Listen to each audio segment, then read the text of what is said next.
Today we're going to talk about heat engines, but also heat pumps. A heat pump is basically a heat engine working backwards. So to draw the PV diagram for it, got P and we've got V.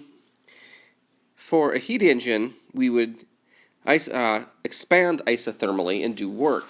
In this case, we're actually going to force compress the gas to heat it up and get heat pumped out. So let's go through the process. We're going to start in the cold area, and we're going to isothermally expand the gas inside the cold chamber. So this is, for instance, inside your refrigerator or inside your freezer. You've got the fluid going through the cooling elements, and you forcibly expand it. You do work on the gas to pull back the piston. Now, in expanding it, you are actually cooling it. Okay? I've described this before, but if you take, for instance, a spray can and you let it go for quite a long time, just hold down, it will get quite cold. And it's because of this expansion process. So this is in the cold chamber. It's expanding, so it's getting colder than the cold chamber is, so heat is going to flow into the gas from the cold chamber, okay, thus cooling, for instance, the fridge. At that point, you move it out, and you adiabatically compress it a bit until it gets warmer. Okay, then you bring it in contact with the outside air, and you isothermally compress it further. Now, compressing it does the exact opposite of expanding it. It heats it up. So the gas gets hot, hotter than the outside air. Okay, and since it's hotter than the outside, heat flows out of the working gas, the freon or whatever, into the outside air. Thus, you've moved, ultimately, heat from the inside where it's cold into the outside where it's hot. And of course, to complete the process, you need to compress it back down again to cool it. Expand it back down to cool it a little bit before you bring it into the cold chamber. But this is basically the way a heat pump works. You'll notice it is an engine exactly backwards. In this case, if we have our hot and our cold, we're taking heat from the cold into the hot. I'm going to make the arrow bigger here because we're also putting work into the engine. It takes work to do this. Remember, the second law of thermodynamics is heat does not spontaneously flow from cold to hot.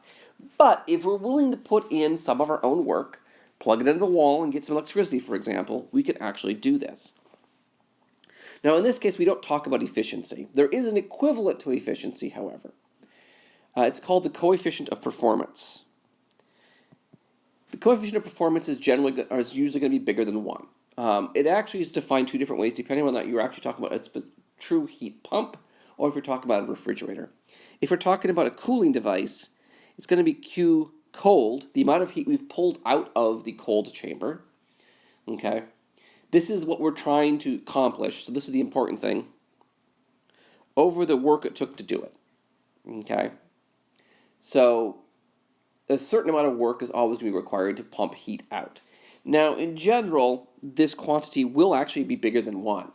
You can usually, or at least often, get more heat pumped out than you put work directly in. Okay? On the other hand, if you've got a heat pump, that is, you're trying to pull air from the colder outside into a warmer inside to heat the inside intentionally, it is not necessarily, it is sometimes the most efficient heating option available. It is usually not, however. You would care about the Q hot, the amount of heat going into the hot chamber, divided by the work. Okay? And this is always going to be bigger than 1 when it's this form, because Q hot includes Q cold plus work, so it's always, by definition, bigger than 1. That is heat pumps, refrigerators, and freezers and things like that right there for you. They're actually really simple, I hope now. I mean, you can see how they work. A couple quick points before I wind up completely, though, I want to make. The most important of which is you'll notice that we're moving heat from hot to cold to hot. It gets a lot more efficient if the gap between the cold and the hot areas are small.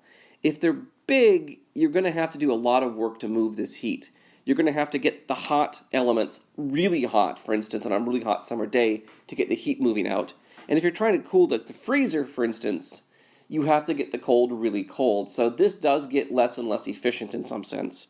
The coefficient of performance gets less and less impressive, if you like, as you get a bigger and bigger temperature gap. So another good reason, for instance, why you should keep your air conditioner set warm on a cold or on a hot summer day, and why you should have your refrigerator set to a good temperature, that is the temperature to keep the stuff inside cool but not super cold.